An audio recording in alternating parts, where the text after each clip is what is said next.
Welcome to the Halliwell Manor. I'm Max. And I'm Tina. And we're here to discuss Season 4, Episode 5 of Charmed. Size matters. Okay, so I want to get this out of the way first before we get into the nitty-gritty of it. Sure.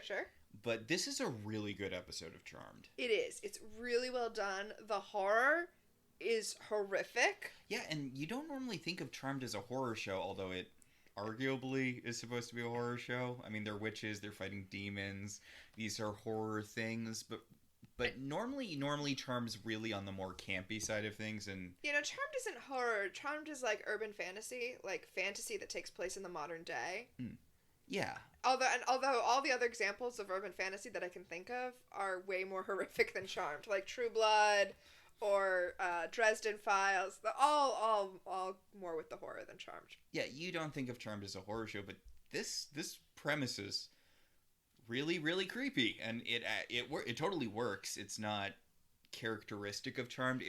If you were shown... Wow, this show really works, unlike other episodes of Charmed. Damn, Max! Not to be mean...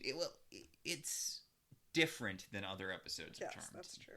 Like, if you were...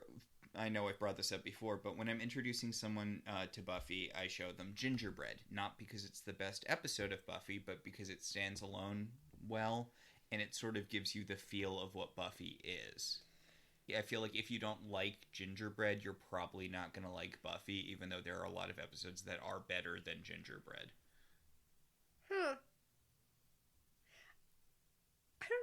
I mean, you and I have talked about this. I don't know if Gingerbread is... It's one of the weaker Buffy episodes. Really, you think?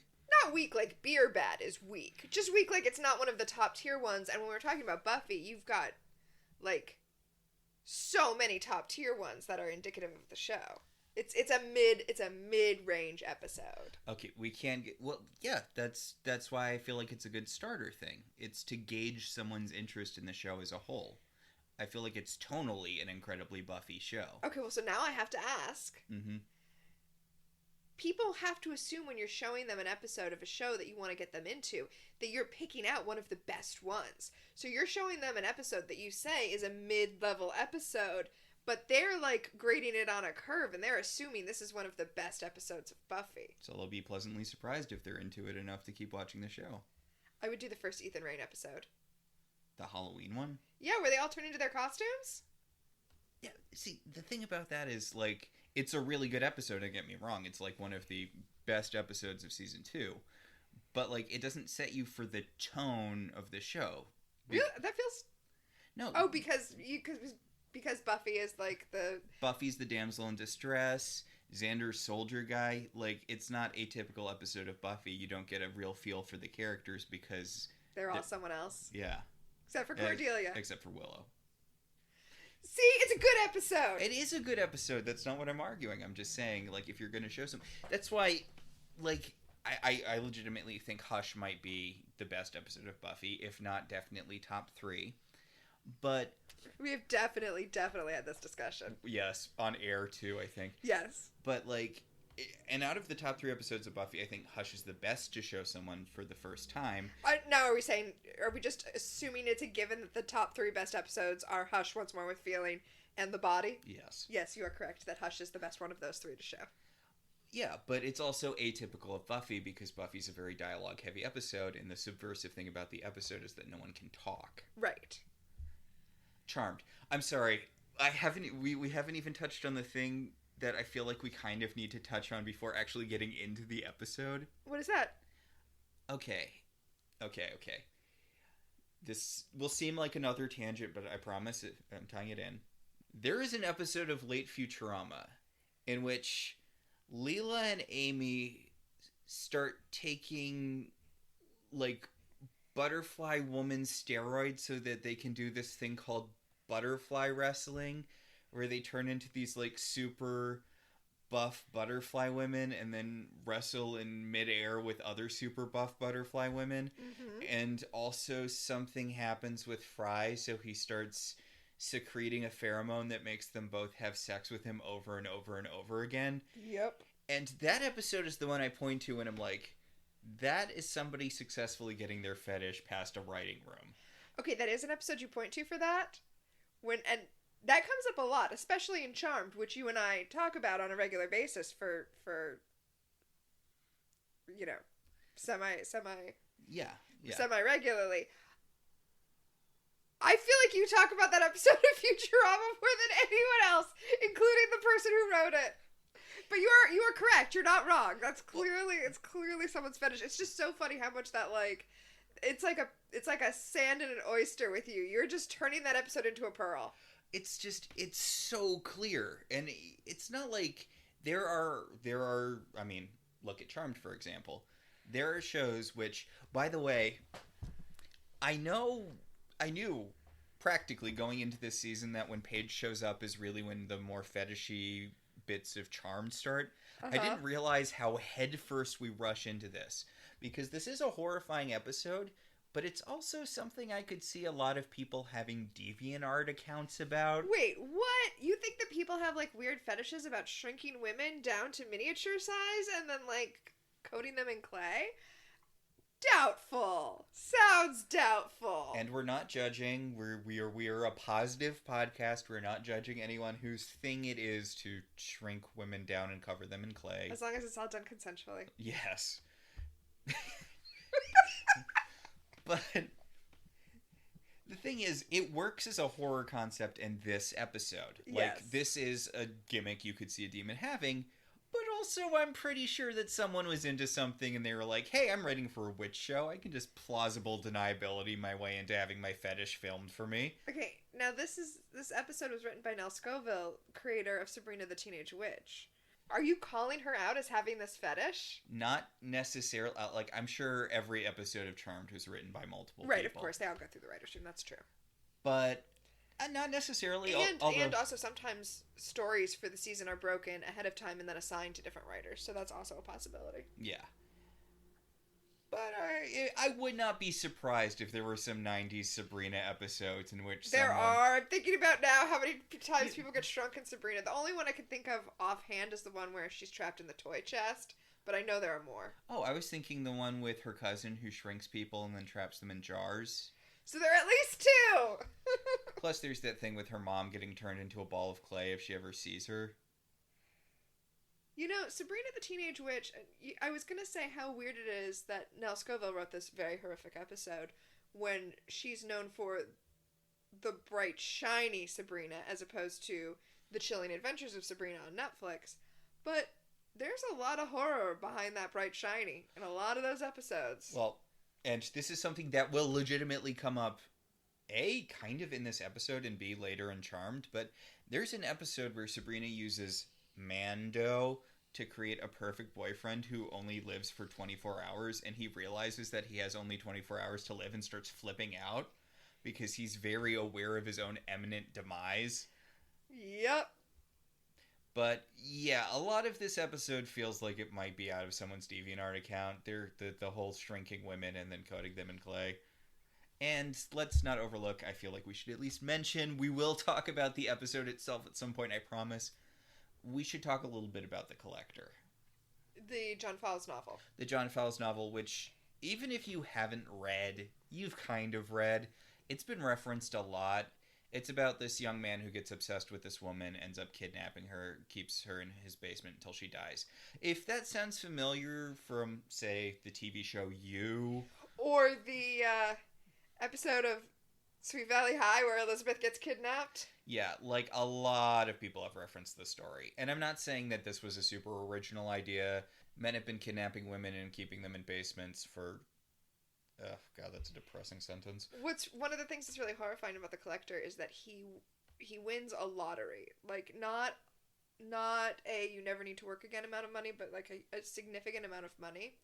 And so he's able financially to take off time, build this basement, outfit this van, essentially implying that most I don't know if I'm going to say most men or most people, but, you know, given this amount of money, that's not even a large amount of money, most people would do heinous things.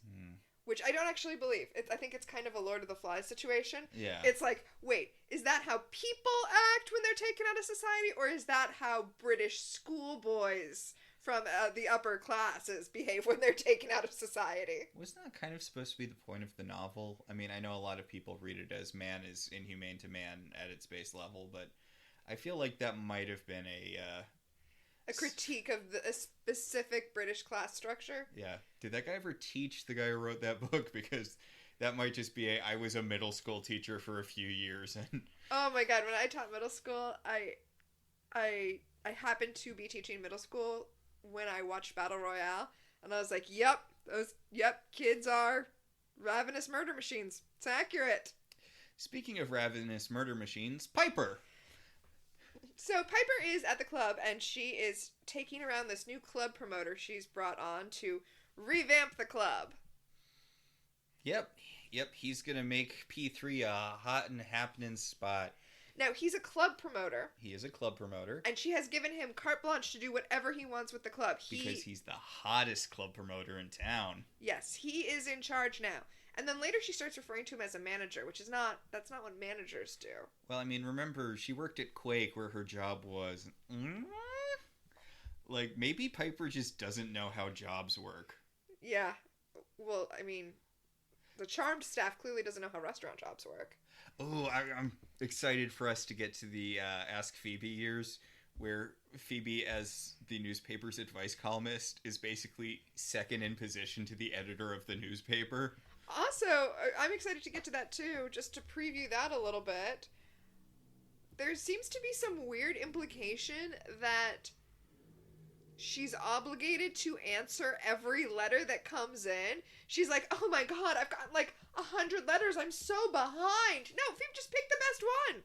Just pick the one about the twincest and publish that, and then you're done. You don't have to print the one about the bridesmaid who's upset about having to spend too much money at the wedding, because that's fucking boring.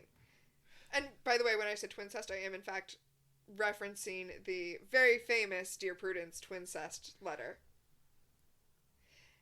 Within the advice column fandom community, I'm actually part of the advice column fandom community, and within that community there are some famous advice column letters, and one of them is the Dear Prudence twincest letter. Okay. I'm not surprised. See, when we get to the Dear Phoebe years, I'm actually going to probably talk about this a lot, because I have strong feelings and thoughts about advice columnists. I love that in the opposite world where they're all evil, her job is still advice columnist. She's an evil advice columnist. Well, I mean, there are evil and good advice columnists. And like Dear Prudence, which has changed over hands a lot in recent years, but is also a fairly prominent advice column. It's Slate's advice column.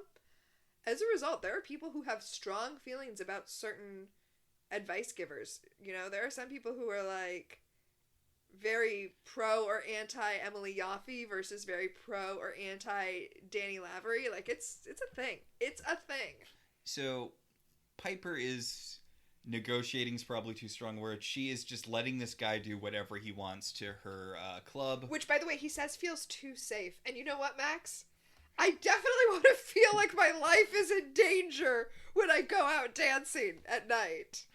We need more of a you might get murdered here vibe. Have you ever heard of a little club called The Bronze? Yes! I mean, I know if you're living in Sunnydale, but, like, I would not let my child go to a club that has a minimum of 2 murders every week. Well, you let them go to a school that has a minimum of 2 murders a week. Point. You think there's, like, a private school in Buffy that just doesn't have any of that going on? I don't think within the world of Buffy such a thing exists. But I am getting ideas for my next fanfic project. Okay, we need to talk about this episode of Charmed. So I want to hear more, but we do need to talk about this episode of Charmed. So Phoebe shows up and is like, Piper, Prue just died. You're not supposed to make any big life changes when someone dies.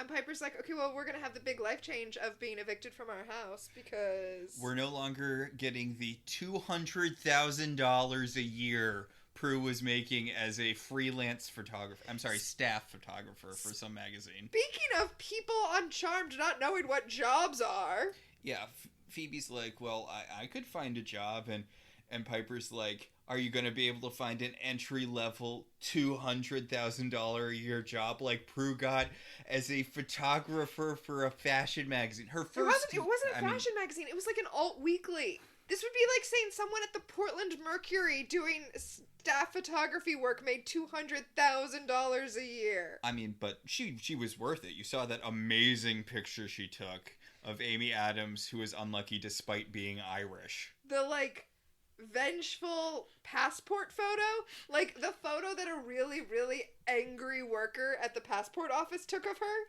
That's what it looked like to me. Oh, I thought it just looked like a school photo of the prettiest teacher in the school.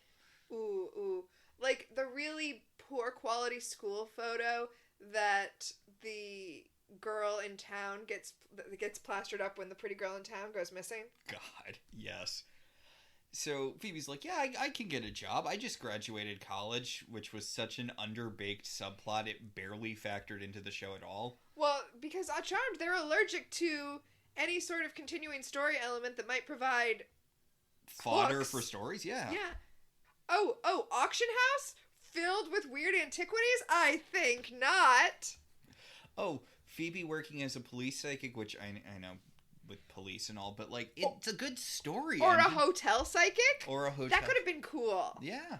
It's beyond me that the thing that sticks for Phoebe as advice columnist. But college is a fruitful area for witch stuff. Like, but we got the episode with the girl who found out that demons existed and then got killed by demons. We had the guys who got turned into animals episode. Those are both solid episodes. They're solid. Yeah, I like the girls who turn guys into animals episode. That was a fun episode of Charmed. I like that episode, and not just because it stars Scott from Crazy Ex-Girlfriend, which of course I loved. That is great. He was amazing in that too. He knew just how to play it. He had that like doofy little pig walk because he used to be a pig. That was great. Yep. I feel bad for the guy who played a rabbit because like the snake guy had like, and you move like a snake. The pig guy had a like, rich history of cartoon pigs to draw from. But there's like the funny guy, the sexy guy. What's that leave for the rabbit? Well, I mean, I think the rabbit was supposed to be the sexy guy and the snake was the dangerous guy. Oh, did I just reveal something about myself? I think I did. Huh. But anyway, Phoebe's going to go find a shiny new job because she just graduated from college, and if there's anything, the workforce loves, it's paying a lot of money to someone who just graduated from college who isn't related to someone in the company. Also, she has an undergraduate degree in psychology. I feel like with psychology, you need to get like a master's or a doctorate. I don't think it's going to be as helpful. I mean, I'm sure there's lots of things you can use it for. It's just that it's not... I know what I just said, and I know this show has no interest in Victor, but, like, isn't their dad supposed to be, like, a highfalutin business guy who was going to buy a ghost town in that one episode? Oh, yeah, he was, wasn't he? Like, I'm just saying, you could bum a job off dad. Huh.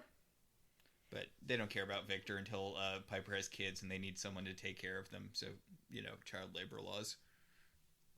Anyway, Paige shows up and is like, hey, let me talk to you about witch stuff. And they're like, God, Paige, you're so into witch stuff. Okay, I know we're like 4 minutes into the episode and a lot of this has been complaining even though we said it's a really good episode, but remember last episode when their whole thing was drilling Paige on witch stuff and making sure she was super into studying, and she's like, whatever, I don't want to study. Even though the episode before that, she had to steal the Book of Shadows so she could learn witch. Poor Paige, they're jerking her around so much. They really are. But Paige comes because she is friendly with this guy that she flirts with at the grocery store. They flirt about melons. Ugh. And she's concerned because she thinks his house is all spooky. And now that she's a witch, she wants to investigate that. Yeah, she always got the creeps from this guy's house, and she used to think it's just because it's a super creepy house, but now she's like, maybe it's a witch thing, and Piper's like, oh, Paige, shut up. You've been a witch for what, 2 minutes? Calm down! To quote Billy Eichner on Bob's Burgers. It's such a good episode. But, yeah, they're being really dismissive of Paige, which, if you are right about this and she's wrong, like, then it's a good teaching opportunity. Yeah, which Leo brings up later in the episode when she runs to Leo because she's not getting the answer she wants from her sisters. But like, worst case scenario, there actually is a demon and it's something you have to deal with. Best case scenario, Paige gets to feel like she's done a successful little mission all by herself. Well, we, the audience, see this creepy house, and we see the hot guy pull up with a blonde girl, so we know something's up. Come on. That blonde girl is doomed. Doomed! Why would you be blonde and charmed? I mean, I'm sorry. It's just... It's a little victim blamey of you. It's a little victim blamey. Point. But... So this guy pulls up to his incredibly spooky house with this blonde woman he apparently just met, and she's like, ooh, I don't know if I should go, into the house of someone I barely know. And he's like, why? What could possibly happen to you in this house? What kind of question is that? If someone responded to my legitimate concern about going to someone's house for the first time with, what could possibly go wrong? Leave. Run. Okay, you know how in the first episode of Buffy, it's like a subversion that the guy is bringing Darla into the school, and she's like, oh no, I'm not sure if I should go in the school, and you're like, no, blonde cheerleader, run away, and then, or not cheerleader, she's dressed in a schoolgirl uniform. Blonde schoolgirl, run away, and then he brings her in, and then she's a vampire and she eats him. Yeah. So double subversion. This blonde girl is brought into the creepy house, and the creepy guy who lives in the house hits her with a shrink ray. Oh, so can we talk about the creepy house just real fast? Yes.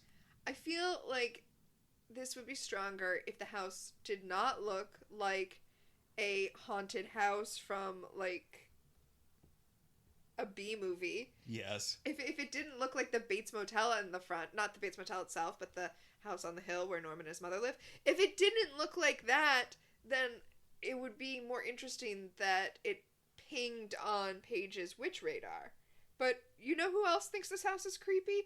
Anyone who walks past it ever. No, see, I think that works for it because it gives Phoebe and Piper grounds to reject her concerns. If they're like, "Oh, geez, you think something's going on in the really creepy house?" It's like hiding in plain sight. Okay. It's like being a pervert owning a white van.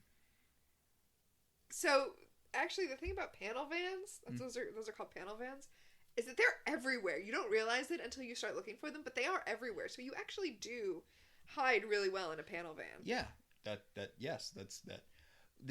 There's actually a thing about that in the Runaways comics. We didn't get far enough into the TV show to find out, but when the kids are running away, they're running away in Chase's white van, and they're like, "Really? You drive a white van?" And he's like, "Yeah, when that girl got kidnapped, the police put out a notice for white vans, and nobody could find her because white vans are everywhere." And I realized that's the most inconspicuous thing because they're everywhere. I mean, I see your point about the hiding in plain sight of the creepy, dilapidated mansion. Mm-hmm. I do disagree, though. I think it would be cooler if it was just... Or maybe this is just because I was raised on, like, a childhood of John Cheever and David Lynch that I'm like, no, it should be, like, a perfect cut lawn Americana because that's where the real horror is. I feel like I just said that sarcastically, but I genuinely do believe that. It's weird that you referenced them and not Tim Burton because I feel like that was Tim Burton's bread and butter in the 90s. Okay. It was Tim Burton's too, yeah. Or that one episode of American Dad. Okay, this is my point. I grew up in the 90s. I grew up in the 90s. I see, like, a happy, sunny suburb, and I'm like, nope, stay away. It's a really good episode of American Dad. American Dad gets really good later. Like that's the episode Downtown. I'm letting our listeners know. Yes. I know you know. You just referenced it. Though I don't know the names of any episode of American Dad or television in general. Anyway, so the girl gets hit by a shrink ray, opening credits. We go to a really creepy Seven-esque montage of the collector carving out figures of women and burning the clay and... Baking the clay. Baking the clay. Yes. Baking the clay. And then he's holding this, like, figurine of this woman whose neck is sharply to one side, and she's holding screaming. it at, like, a weird angle, and, yeah, it's frightening. Yeah, it's really spooky. And Paige is standing outside getting the creeps. Meanwhile, Phoebe is having the worst job interview ever on both sides. Okay, yes, Phoebe is terrible at doing the job interview, but also the woman who's interviewing her is like, so I see here you didn't graduate from college till you were 27. What the fuck is wrong with you? Also, Phoebe's 27 now, because remember, in the season 1 episode where we met Old Dad, she established herself as being barely old enough to drink. Yeah, but she established that to a character who no longer exists, so... Yeah, I'm sure that episode is massively non-canon by this point. That was Old Dad. We all forgot about Old Dad. No one cares about Old Dad. But, like... But it's true. She's not 27. She left home... At 18. At 18. She was in New York for a year or so. Grams died. She came back. So she was 19 or 20 when the show started.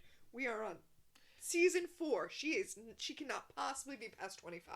I think she was 21 because the episode with New Dad was like 3 episodes into the show. So I think she was in New York for like 2-ish years. Alright, well now we're getting closer to 27 and I feel bad for being so outraged. Because, okay, if she was 21 then, 4 years ago... Yeah. Yeah, it's not the huge... It's not the hugest thing in the world, but it does feel like when they introduce Paige, they're like, okay, we need to add a few years onto Phoebe here. Yeah, we gotta age everyone up a little bit. Also, trying to keep this sort of continuity in Charmed is impossible because the flashback episode with the cat familiar who went evil and turned into a demon and needed to be killed 9 times. The flashback stuff established that Grams died before Phoebe left for New York, even though literally the inciting incident of the show is Grams dying and Phoebe coming back from New York. So. It's like they think we weren't watching. Which, I guess, no, upon saying that sentence out loud, I'm like, okay, fair. Yeah. and then this was before streaming, this was even when it wasn't that usual to get full seasons on DVD, so... Okay, Charmed. Okay. But Phoebe is doing ridiculously badly in this job interview. Oh, my God. Okay, so the interviewer asked her why it took so long to finish college, which rude. But she says, I had some personal stuff to deal with. The interviewer's like what? And she's like, I don't want to talk about it. And here's the thing. You don't have to talk about health stuff. And you shouldn't talk about health stuff in a job interview because... the employer is legally not allowed to take that into consideration, but them being humans, they're going to be thinking, oh, is this going to affect the job? So, honestly, your best bet from a wanting the job perspective and, like, your best bet is just not bring it up in the job interview. But Phoebe's being all cagey. She's like, I'm going to have to leave a lot for things that I can't talk about, and I'm definitely not going to keep regular hours. But don't worry, I am so used to dealing with customer complaints. It's like second nature to me. No worries. Yeah, Phoebe will blame not getting this job on being a witch later, but it's more that she's just a terrible employee and very upfront about it, which I guess is nice of her to be upfront about what a god-awful employee she would be. Because the woman is doing a bad job interviewing her. The woman keeps on focusing on weird stuff, and she assumes that Phoebe's a drug addict, I guess, but... Okay, if she said... I actually don't blame the woman for this, because when Phoebe said... I'm going to have to leave unexpectedly throughout the day. Just stuff's going to come up and I'm going to have to go. My thought was that my assumption as an employer would be that she was in recovery and she would have to go to meetings. Oh, yeah. Yeah. Especially if she was unwilling to provide information. That would be my assumption. And that wouldn't necessarily be a negative for me. Like, I don't think, but, in that case, I don't think the employer is out of line to be like, oh, is this an AA thing? Well, if I were Phoebe, I would have gone into that meeting with some excuses, and I know it's not the best thing and you probably wouldn't get the job with it, but I would have just mentioned that I was part owner of a club. Oh, see, I wouldn't have brought that up because then they're going to think that you've got more important things than the job, and nobody wants to hear that, even though obviously we all do. No one dreams of labor. Yeah, but I mean, if you're gonna be like, I have to mysteriously disappear for... See, I would have gone with, you should know I have a health issue where I have migraines, so sometimes I might have to duck out, but... Oh, and that would link with the premonition. Yeah, right? Yeah. It's barely a lie, which are the best kinds of lies. But then you could be like, but it's a thing I've been working with, it's a thing I'm used to, and I am very good at, catching up on things so that nothing falls behind when I have to deal with that kind of stuff. Like, that's what I would go in with. Yeah. If I had to deal with, getting premonitions and having to fight demons in the middle of the day. Yeah, I still don't think she'd get the job, though. Well, like I said, it's a health thing. I wouldn't bring it up until after I had the job. Which you can't do here because she's asking these questions during the interview. Phoebe's the one who started with Phoebe the I have to run off in the middle of the day. Yeah, Phoebe brought that up at the... I mean, look, I guess it's good to get all of your stuff out ahead of you, but... Look, maybe this is just because I read a lot of Ask a Manager, but I feel like I've got some real good advice for y'all. If you're in a job interview and the interviewer doesn't specifically bring it up, do not volunteer the information. I am unreliable and will leave randomly throughout the day. So Phoebe completely whiffs this job interview, and Paige walks into the manor to see Leo meditating in midair. Because well, surrounded by like orb light. It's pretty cool. It is a pretty cool effect. I just want to say, how much did Phoebe get screwed? Her special active charmed one power is something literally every white lighter can do. Which means that Paige can do it too. Yeah. Oh, yeah. Sucks to be Phoebe. But Leo gets shocked by Paige, and, Leo, comes down to have a conversation with Paige, and Paige is like, isn't this house attacked by demons all the time? Why was the front door unlocked? Okay, Leo's like, well, demons come fight us here a lot, and it's easier to leave the door unlocked than to have to replace it constantly. Which is fair. Doors are so much more expensive than you would think. Okay, but I don't think that demons... Shacks aside, I feel like demons mostly just teleport into your house. People will straight up rob you. Also, maybe if you put wards around the house, that would be more helpful than just opening the door and being like, we'll just fight them when they get in here. Yeah. It's weird how whenever evil takes over the house, like, the first thing they do is put up wards. This is the Which reason... lets us know that it can be done. This is why we keep bringing it up. Like, I know we bring it up a lot, but it is kind of a big flaw in the show.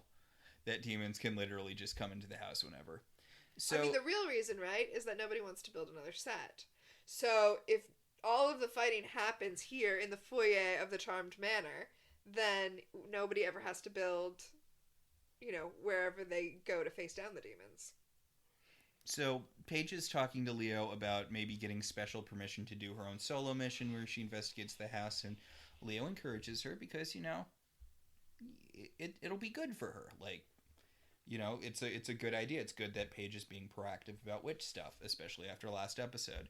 And Phoebe comes in and just rains all over this parade. Well, Phoebe's just pissed because she didn't get a job that a monkey could do. We never find out what the job was. Yeah. It's a job a monkey can do that pays $200,000 a year. I got nothing. A model for a chimp version of Maxim. Or maybe only monkeys. Only monkeys. No, but maybe it was to be. Maybe she was applying to be on Friends. Oh, she was supposed to be Marcel. I'm sorry. I think Friends would have done even better than it did if Marcel was just somebody dressed as a monkey.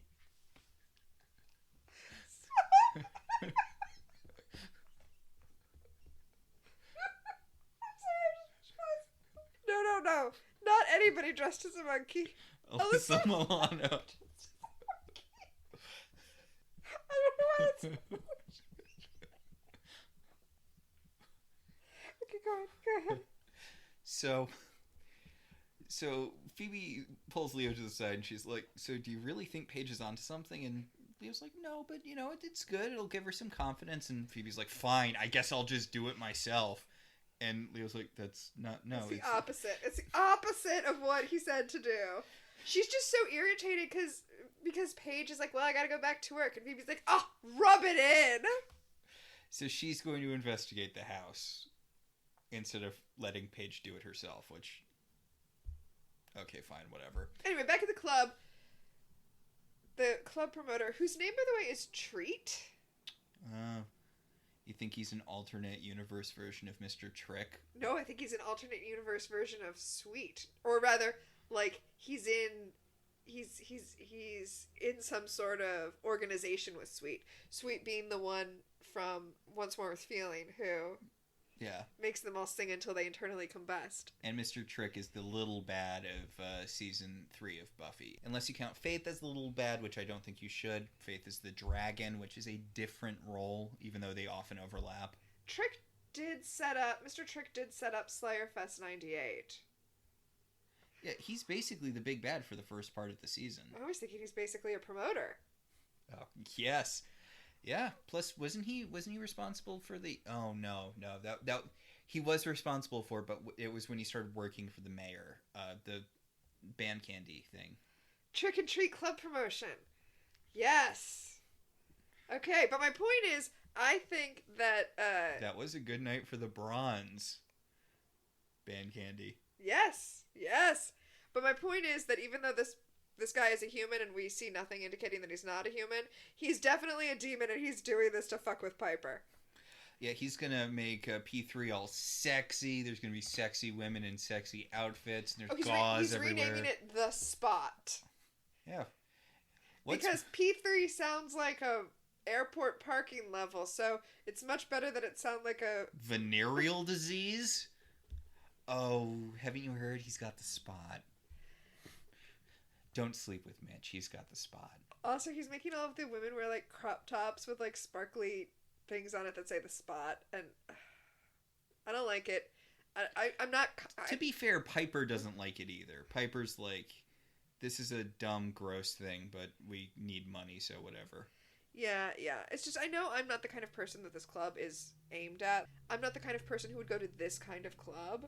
But I would feel uncomfortable with the way the women who work at this club are being sexualized. I'd be like, I don't want to go to a club and feel like the people who work there are not being treated right. Speaking of the evil dimension, the version of P3 in the alternate universe is it's a strip club, but one of those TV friendly strip clubs where people keep their clothes on. And I'm like, that feels really sex negative. I feel like it's much... although I guess it is technically this. I feel like it's much worse to just be in that quasi space in between strip clubs and regular clubs that this club is clearly aiming for. Oh yeah, we didn't bring it up, but he's talking about how he wants to put in a bunch of couches and pillows around, and I'm like, what kind of club is this? Well, I mean, if P3 switched to being a sex club, it would probably last a lot longer. I feel like those go forever. Yeah. Well, you lock in a base clientele. They get charged a base amount. I'm assuming is how that works. Yeah, you pay a yearly membership fee, and then at a lot of, depending on the club, but mostly you pay a yearly membership fee. But then you still pay a door fee when you come in. But, and I don't know what the laws are in California. The nice thing about operating as a sex club is that it's a membership club, which means a lot of liquor and licensing laws do not apply to you. So. Yeah, honestly, it's not the worst pivot Piper could take. It's just not what she's interested in doing. Yeah, which is running a restaurant. She's so far off track of what she's doing. So, back at the creepy house, Phoebe's at the creepy house, and she is creep-vestigating. It's a very horror movie, because we saw this when the blonde woman first came into the house and did not mention it, but the dilapidated nature of the house means that there are all of these, like, crevices and, like, inside wall spaces where a person can and is hiding, and we see the creepy guy, like, hiding and peering out from between holes in the wall. Yeah. Honestly, a lot like in Psycho, when Norman Bates is spying on Marion. Yeah. So Phoebe picks up a figurine and has a premonition of the woman the figurine used to be getting lured into, or I guess past premonition because this already happened, being lured into the house and shrunken and then burned alive in the kiln. And then she drops it. And then Phoebe drops it and it shatters. And it's... That used to be a person. It's fucked up. Also, I know. Her premonitions are jerks. They should have told her that before she walked into the house. Why didn't she get that premonition when she touched the door handle so she would know not to go into the house? But they waited until she was literally holding a corpse to kick in. But the creepy collector guy jumps out and uses the shrink ray on her, so now Phoebe is tiny. Yep. So, anyone who's fans of Tiny Alyssa Milano, this would be an episode for you. You ever wonder why, I mean, I know it's a stylistic thing, but I never really understood the logic behind your voice getting higher the smaller you shrink. Because your vocal cords get tiny. I don't know. Yeah, Is the theory that mice would have really deep voices if they were bigger? Yes. Because there's, like, space for it to, like, echo around and shit. I guess. Feels weird. Anyway, the collector is trying to grab Phoebe. He's like, her, and he just looks like an old man. Older man. Mm-hmm. No, old man. Older. Okay, so he's probably in his 50s, which is not old.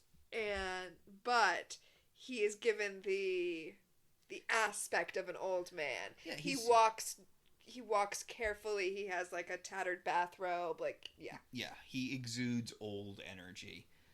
So the actor does a really good job with it. I don't think they specifically needed this specific actor, but they got him and he does a really good job, so. Yes, I was going to say the actor unsurprisingly does a good job with it. So he's trying to get Phoebe, and it does kind of kill the drama, because this is legitimately a tense, horrifying scene until Phoebe uses her levitation power to get away from him by levitating over his arm. She does a little jump, but then she keeps going because they're green screening her anyway, so you know.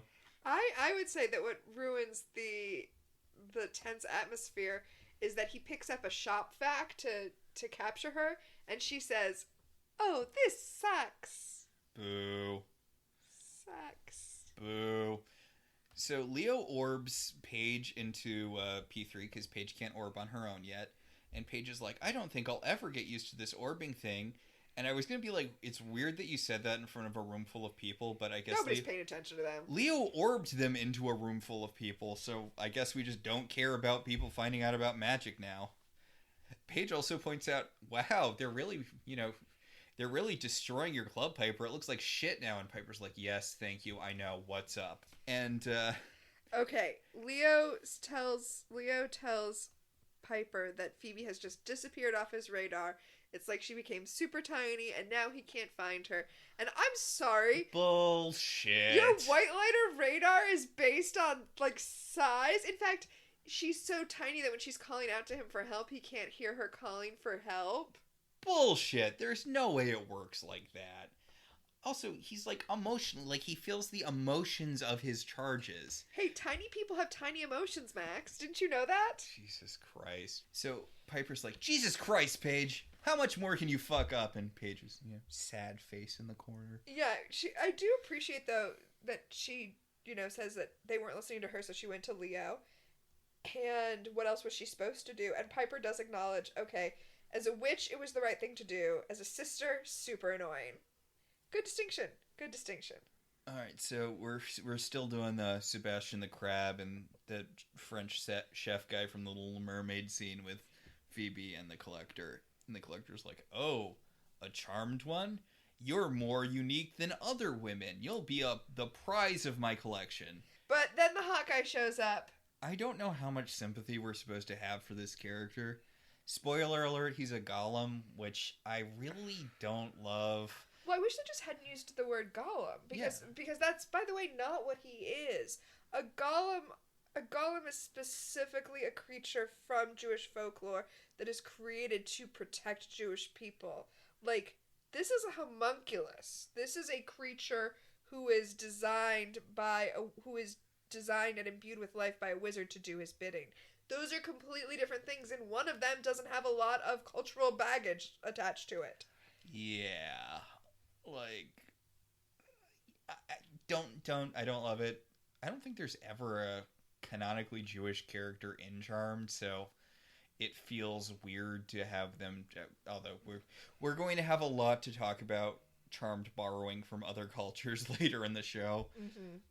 But well, and this is the thing where there's nothing about him that is Gollum-like. It would have been so easy to just use the right word and not introduce this very uncomfortable aspect to the show. But that's not how Charmed rolls. Whatever. It gets mentioned once, and don't get too attached to this guy. a minion who wants to go against his boss in Charmed. Clearly this will end well for him.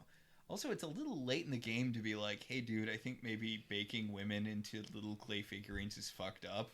I think the implication is that he's starting to think that because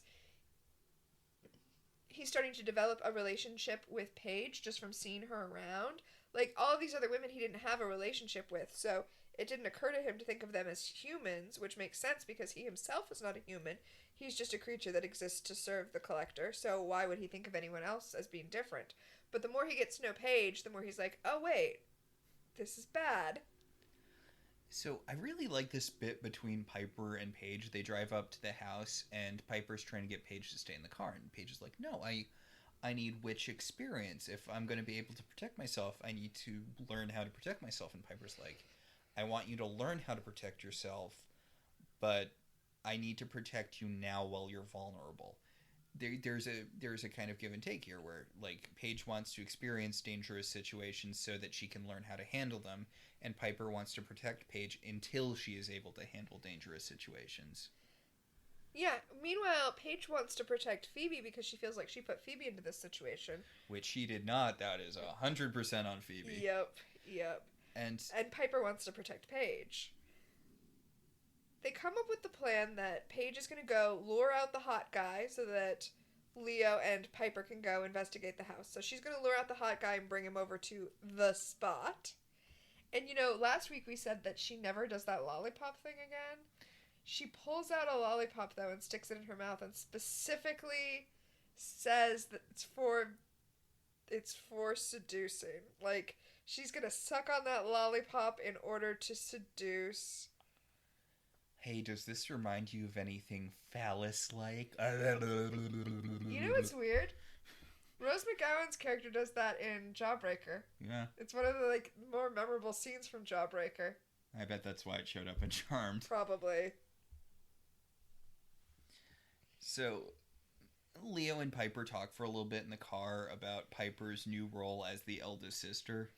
Mm-hmm. It's just a little bit, but I do like that they're acknowledging that Piper is having a hard time coming into her own. We talk a lot about how, you know, they talk about how Prue was the most powerful witch, but it was really Piper, but that really didn't kick in until like 2 episodes before Prue died. So Piper got thrown into the deep end almost immediately after becoming the most powerful of the 3 sisters. Now there's a really nice, like, thematic undercurrent in this episode. Piper feels like she has to completely change P3 in order to make money to keep supporting the family. And this promoter who's come in, the way he's doing that is by getting rid of the name, amongst other things. But he's erasing P3. He's literally removing Prue from the club so that they can survive. And it's the same thing that's happening here. She needs to step up and take Prue's place in order for them to survive. But to do that, she has to, in some sense, let go of Prue in a way that she hasn't yet. It's a real good thematic undercurrent in this whole episode. I love that the third P in P3 is always Prue. Like, I don't think there's ever a point, I mean, obviously, how would you address that in universe, but I don't feel like Paige ever gets a stake in the club. Yeah, no, I definitely don't think so. Yeah. Like, it is always the shadow of Prue, which is a good aspect of the show. It really adds a lot after Prue's death, that this character continually casts a shadow over everything else up to the end. Or, not the end. Not really at all in the postscript season.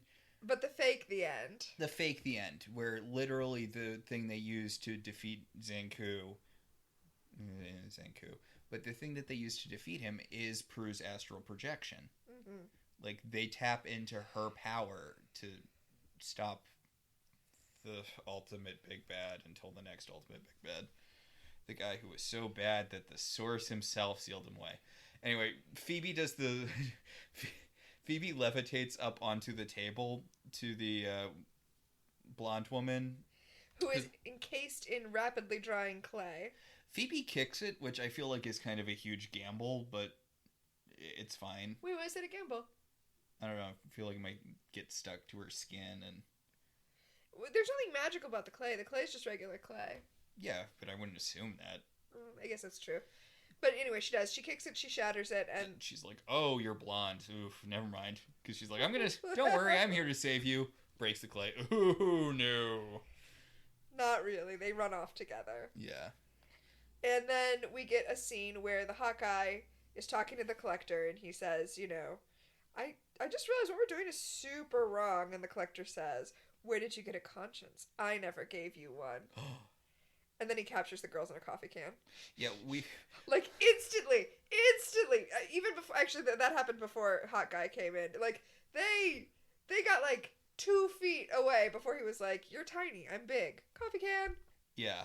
So they've been captured, and the Hot Guy opens the door to Paige, who's like, "Hello." Yep, you suck on the lollipop, and then he thinks of you sucking on his penis. Seduction 101. She's like, "Hey, I know that we just bump into our grocery store and you make veiled comments about my breasts, but why don't we go to this hot new club I just heard about and away from your house?" Yeah, let's go to this hot daytime club. Like, It is like 2 in the afternoon. I mean, I guess technically it's at least after 5 because Paige is off work now, but that sun is bright. I love how she keeps on sticking the lollipop in her mouth and looking in his eyes. Like... I gotta say, I really like what they do with Paige with color. Before I mentioned how she had kind of a Velma thing going on with the orange and the red. Mm-hmm. And this week she's got this very bold purple sweater, and then she's wearing like a hot pink backpack. Just the color. I like... That's weird. I was thinking of her primary outfit as being in muted tones, and then she has sharp accents in her accessories. I think this is a bold purple. Like, it's not a duller purple. Yeah. Anyway, I just I like the way they dress Paige. That's nothing groundbreaking. I just like it. So Paige rides off on the back of the guy's motorcycle, and she mouths to Piper like, "Go into the house and look for stuff," as they're pulling off, and Piper's like, "Fine." Piper seems so annoyed, even though this was literally the plan. The plan was that she would take him away and they would go to P3. So everybody calm down. So Leo and Piper orb into the house, and how much does Leo suck as a white lighter that he can't sense Phoebe in the same room? Hey! She's tiny now. God. So they're wandering around, and Piper's looking at all the figurines, and she's like, "Well, it's creepy as all get out, but I don't think I'm allowed to murder people just for being creepy." Not in season 4, at least. Not in season 4. We're not into the seasons where Piper will casually murder people for vaguely annoying her. But, yeah, we get a bunch of incredibly horrifying shots of, women screaming while they're being burned alive figurines. Yeah, where their eyes are gouged out and painted black. Like, props to the prop department on this, because that is straight up horrifying. Yeah. I wish Grams was still alive, or was dead in the way where she could murder people, as she is several points later in the show, because I would like to see Grams handling this guy. I think a lot of episodes, it makes sense to me that they couldn't come into their powers until they were together, and that didn't happen until Grams was dead, because a lot of this show would be a lot shorter if they had Grams helping them out. I mean, honest to God, it's not the best episode of Charmed by a long shot, but the episode with Grams and the Necromancer might be one of my favorite episodes of Charmed. Oh, it is a good episode, or fun episode.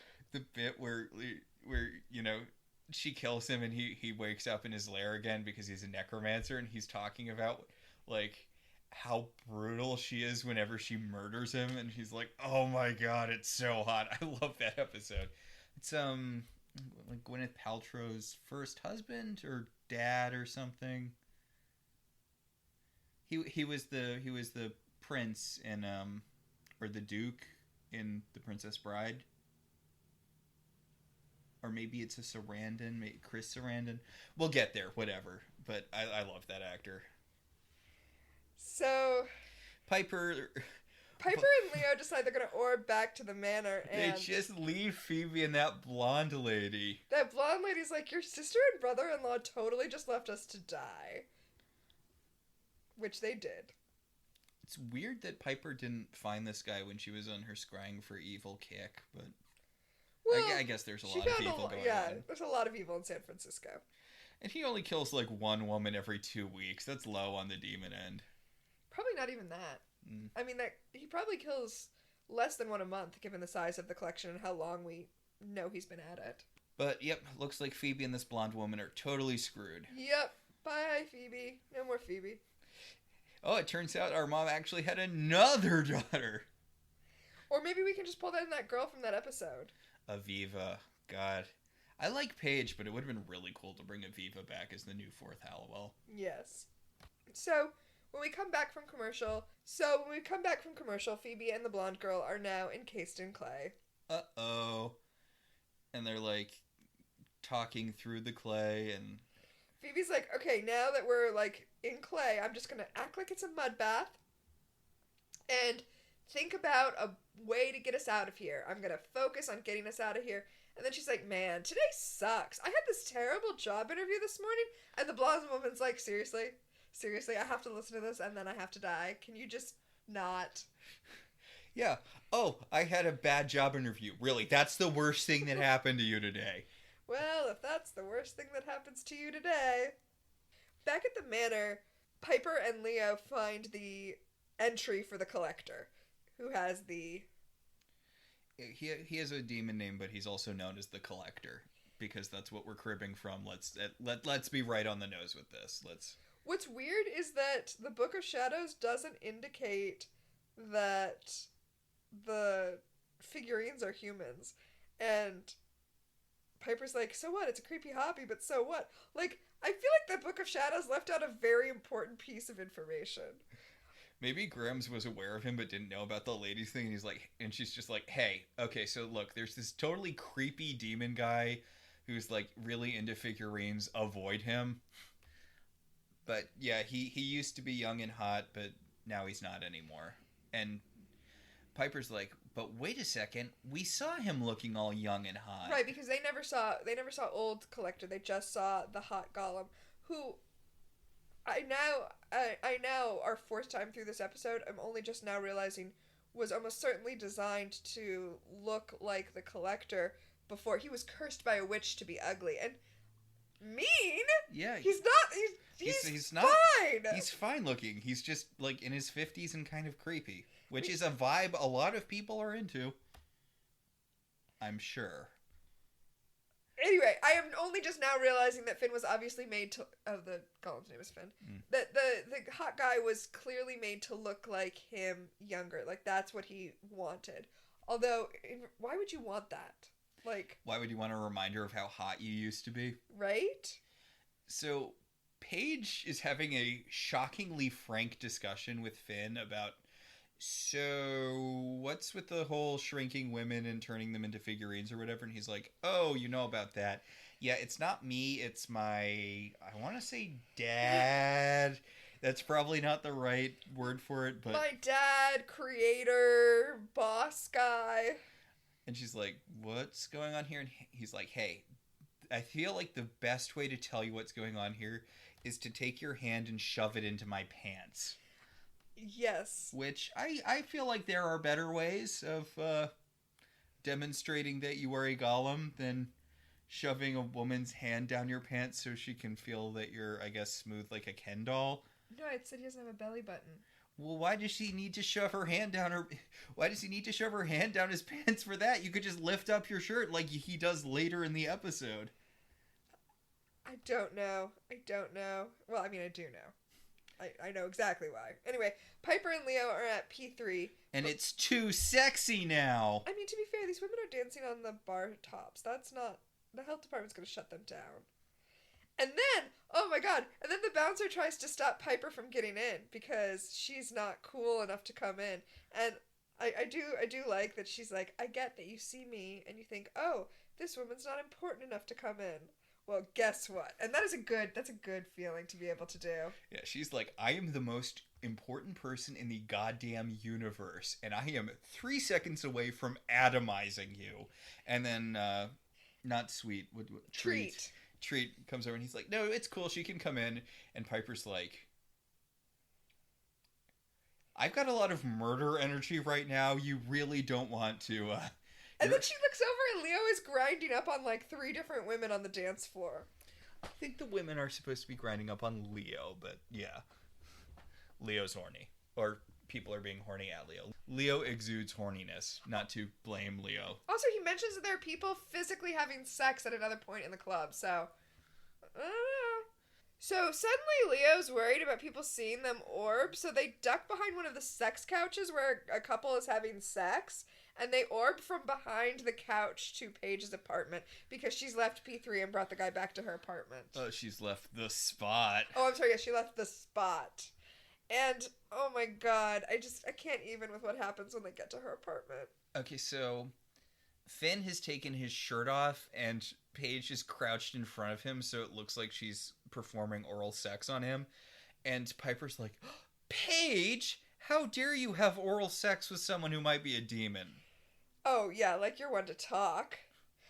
And to be fair, even though that's not what she's doing, even though apparently she had to kneel down to inspect the fact that he has no belly button, what is happening with this show? Even though that's what's happening, even if she was giving him a blowjob, you said take him out of the house and distract him. Mission accomplished. I don't see what the problem is, Piper. So Finn fills them in on the thing with the collector, the shrinking women and turning them into clay thing, and Piper's like, that really feels like the sort of information the book should have had. But the book is like Phoebe's premonitions. Sometimes it's a dick. But Piper's like, okay, look, does he know that you suddenly decided that murdering women is wrong? And he's like, no, he thinks I'm still loyal. And Piper's like, okay, good, man on the inside. Our main goal right now is to rescue Phoebe. And I guess anyone else he's got.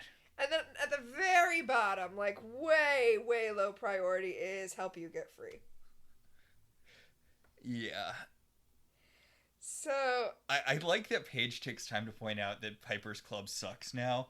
She's like, yeah, I know we have to save Phoebe or whatever, but also, have you realized how much your club sucks now that it's the spot? She points out rightly that trendy club is not what you want to be, because trendy club is only good for the, like, week that it's trending. Mm-hmm. You want to be the club that has a dedicated clientele. You want consistent club. Exactly. Or I don't know what you want, because I thought what you wanted was to own a restaurant. So who am I to say what it is you want, Piper? Anyway, they argue about the best way to go in, because Piper argues that the best thing to do is go in undecided, unprepared, and wing it, and...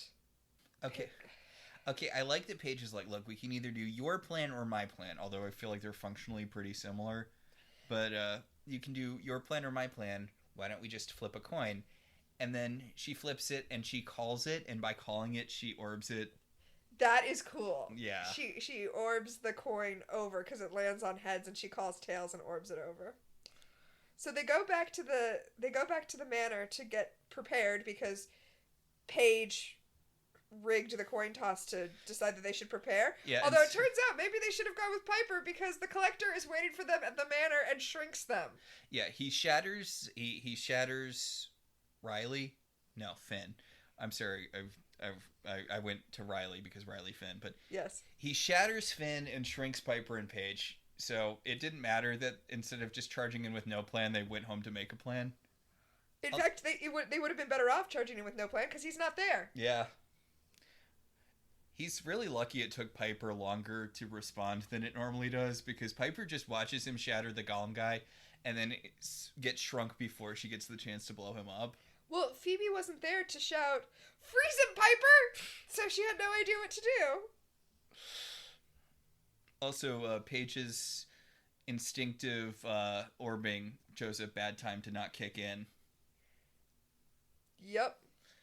So we cut back to the collector's house after commercial, and now everyone is baked in clay. Well, they're just covered in clay. Oh, sorry, yes, not baked. They are covered in clay, including the blonde chick who's like, these women are useless. These are the most powerful witches in the world who are supposed to save me. I am so fucking screwed. Also, how dumb is the Collector? Because the Collector's like, okay, so I have three of the most powerful witches in the world and some random lady, shrunken and covered in clay. I'm gonna kill one of them right off the bat by baking them in my kiln. Should I destroy the power of three, thus limiting the power of the three incredibly powerful witches I have briefly at my mercy? Or should I bake the random lady who has no powers whatsoever? Random lady. So they realize that now that the three of them are together, even though the clay it has dried enough that Piper can't wave her arms and do the freeze thing, they can all chant and say a power of three spell, but they can't because Phoebe's clay, which has been there longer, has dried enough that she can no longer speak. So, Okay, can't Phoebe just kind of levitate and then drop a little bit to break the clay? Is the clay too heavy for her to levitate, I guess? I guess so. But it's luckily Paige has the ability to orb, kind of. So they talk her into, she's like, I've never been able to orb at will before. And they're like, well, you should learn soon because, you know. And she points out she can only orb in place. Like, she disappears briefly and then she reappears in the same place. But that's okay because what she needs to do is disappear. The clay is wet, it will collapse, and then she'll reappear and there will be no clay. Piper talks her through, you know, using her power, you know, relax, let the magic flow through you, etc., etc., believe in yourself. And she does, and it works. Yep. And then she goes and frees the other two. Boy, it sure is lucky for that blonde woman that the Collector's taking such a long time to actively put her in the kiln. Yeah, it's taking forever, but okay. Piper can't freeze him because she's too tiny now, and that's how magic works. But luckily he left his wand out, and Paige is able to orb the wand over to them. So I guess her magic is enough to move the wand, even though Piper's magic is not enough to freeze the Collector. Okay, I kind of totally love this because the Collector notices they have his wand now. Piper and Phoebe pick it up like it's a cannon and point it at him, and they're like, Piper, we need a spark to get it started. And she just goes up from behind it and does a little explosion, and it activates the wand and it shrinks the guy. I'm like, I actually really love the visuals here. Yeah, well, you just love using that gif of the three of them holding the giant wand, or I guess the tiny of them holding the regular sized wand. Okay, see, the thing is, I first saw that gif in the wild, and I didn't realize they were shrunken, and that it was like I thought it was a magic cannon or something. But it's such a fun image. They shrink the Collector, and now that he's their size, they can power of three him to death. Yeah, apparently, Phoebe's been thinking of vanquishing spells all day. What else did she have to do? So they all say the power of three spell that Phoebe tells them to say, and his vanquishing makes them regular sized again and saves the girl that was like seconds from going into a kiln, and now she's regular sized again and is like, alright, bye. Goodbye. Yeah. They're like, don't tell anyone about this. And she's like, yeah, I'm not telling anyone about it. I'm never leaving my apartment ever again. But you were blonde and you survived an episode of Charmed. Good for you. And you aren't evil, like... Yeah. I mean, it does happen. Like, their friend who got turned old by Javna got unturned old by the end of the episode. But, like, yeah. Still, it's pretty impressive. Yeah. Being a blonde victim lady who survives, that's rare. So then we go back to the spot where Dave Navarro is performing. Hi, Dave Navarro. I have no strong opinions on you whatsoever. Same. It's a fine enough song. But they're talking about how Piper has fired Treat, and like they're just going to go back to being P3. Oh, we didn't mention before that while the renovation was happening, the P3 neon sign got destroyed. It was very sad and poignant because, you know, it's like the literal symbol of Prue, and now that's gone too. But it's okay. Leo can heal it. Yeah, like Leo takes them out back, you know, to the to where the sign is, and they're like, it's just broken glass, and he's like, broken glass that needs healing, and he heals it, and it turns on, And P3's back together. You know, it's a metaphor or whatever. Okay, so when the owl guy got shot, Leo can't heal owls, but he can heal signs. When Cole got stabbed, he could only heal the human part, not the demon part. But he can heal signs. A third example. He healed the pipes. He healed the pipes. Okay, I was actually going to argue that the P3 sign is a symbol of the club, which is itself a symbol of the connection that the girls share. And therefore, he's able to heal it because, like, metaphor matters in magic. Mm. But, yeah, it's a nice moment to end the episode on. Leo heals the sign. P3 is going to go back to being P3. The sisters are closer now. I guess there wasn't really anything that should make them learn lessons. I guess they should trust Paige more. Paige was right about one thing. It's a start. It's a start. But yeah, I really like this episode. It was good, and it was adequately creepy. Oh God, just the being buried alive is a big fear of mine, and being covered in clay and then cremated is gonna go on that list now. Yeah, and at the very beginning I referenced the butterfly women wrestling episode of Futurama. I don't think it's inherently a bad thing to try to put whatever you're into whatever you're working on, as long as it doesn't overshadow the actual plot, as long as it's something people can enjoy if they don't share your very specific fetish, which I feel like this episode did well. I agree. I'm not saying that Nell Scoville has a thing for shrinking women and covering them in clay. I'm not saying that whoever in the writing, like whoever put that in, I'm not saying that it's necessarily a fetish thing.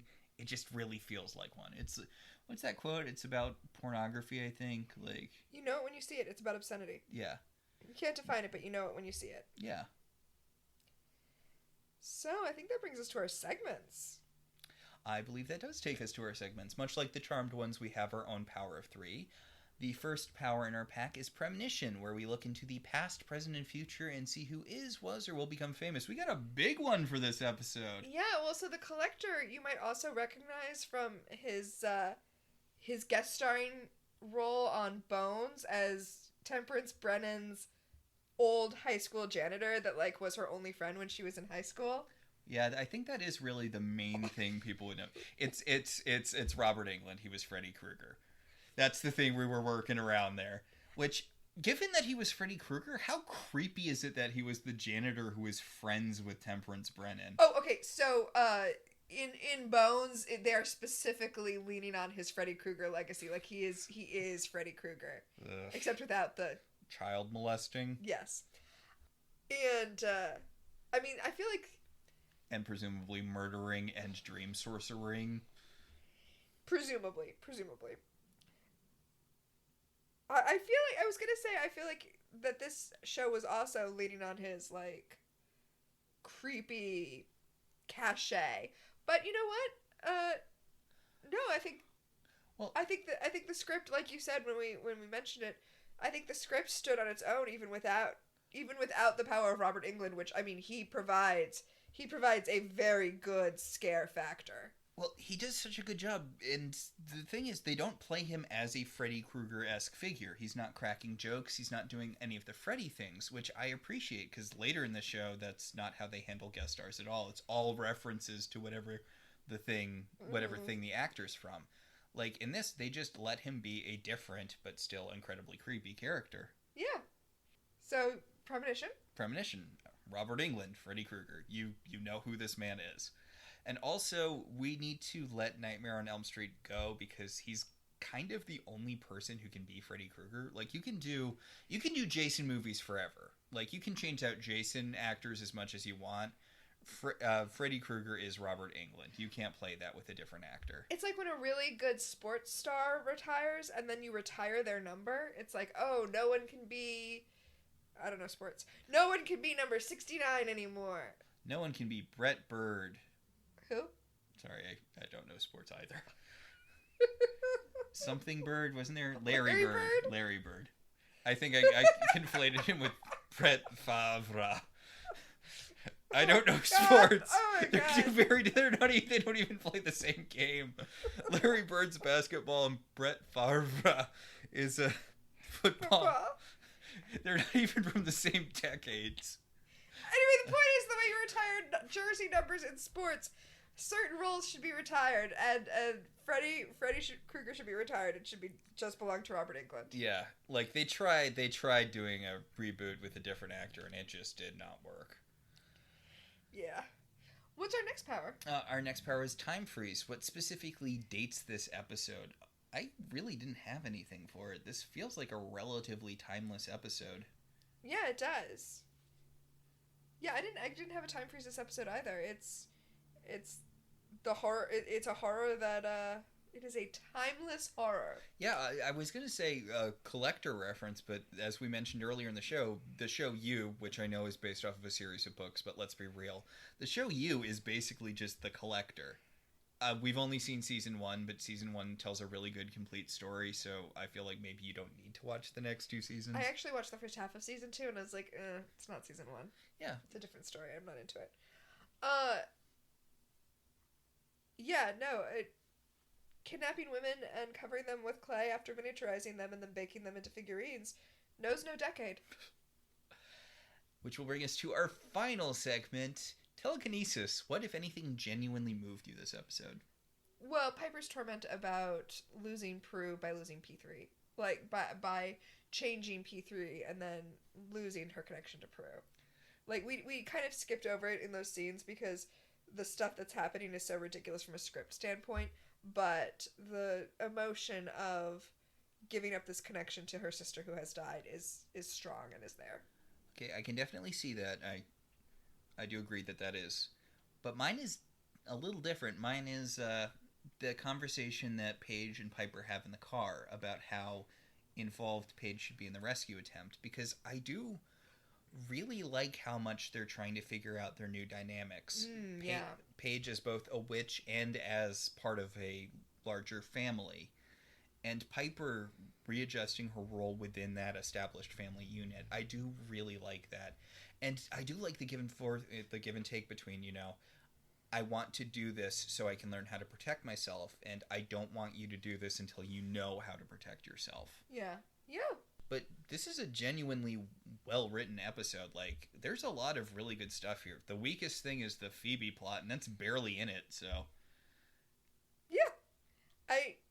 Yeah, we spend a lot of time ragging on things, but it's a good episode. The emotions are there, and the horror is there.